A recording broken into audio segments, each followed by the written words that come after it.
এই ঐতিহাসিক রাতে আমরা কি করেছিলাম?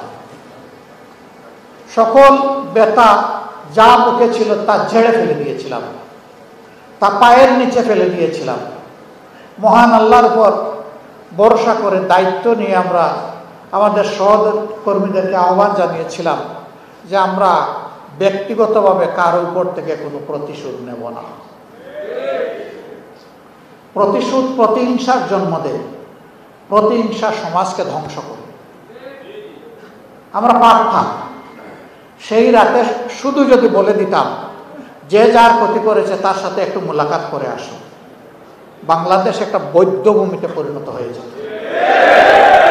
দেশ থেকে যারা চলে গেছেন তাদের একজন গুরুত্বপূর্ণ ব্যক্তি বারবার বলতেন, কোনো কারণে যদি আওয়ামী লীগের ক্ষমতার পতন হয়, পতনের 2 দিনের ভিতরে তাদের দলের 5 লক্ষ লোক নিহত হবেন, খুন হবেন।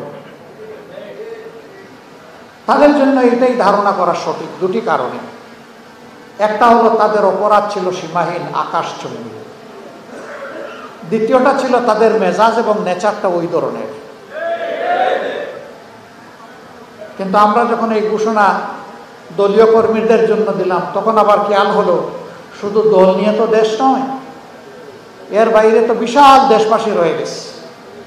আমরা ঘন্টার মাথায় আবার এসে দেশবাসীকে অনুরোধ করলাম, প্লিজ কেউ কারো উপর প্রতিশোধ নেবেন না, সবাই শান্ত থাকুন, ধৈর্য ধরুন। এখন কোনো সরকার নাই, নিজেরাই আইন শৃঙ্খলা রক্ষায় সরকারের ভূমিকা পালন করুন।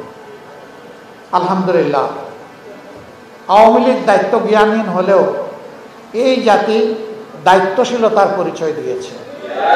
5 লক্ষ লোক খুন হয় নাই, 5,000ও খুন হয় নাই, 500 খুন হয় নাই, 50 জনও খুন হয় নাই, 2 দিনের ভিতরে 5 জনও খুন হয় নাই।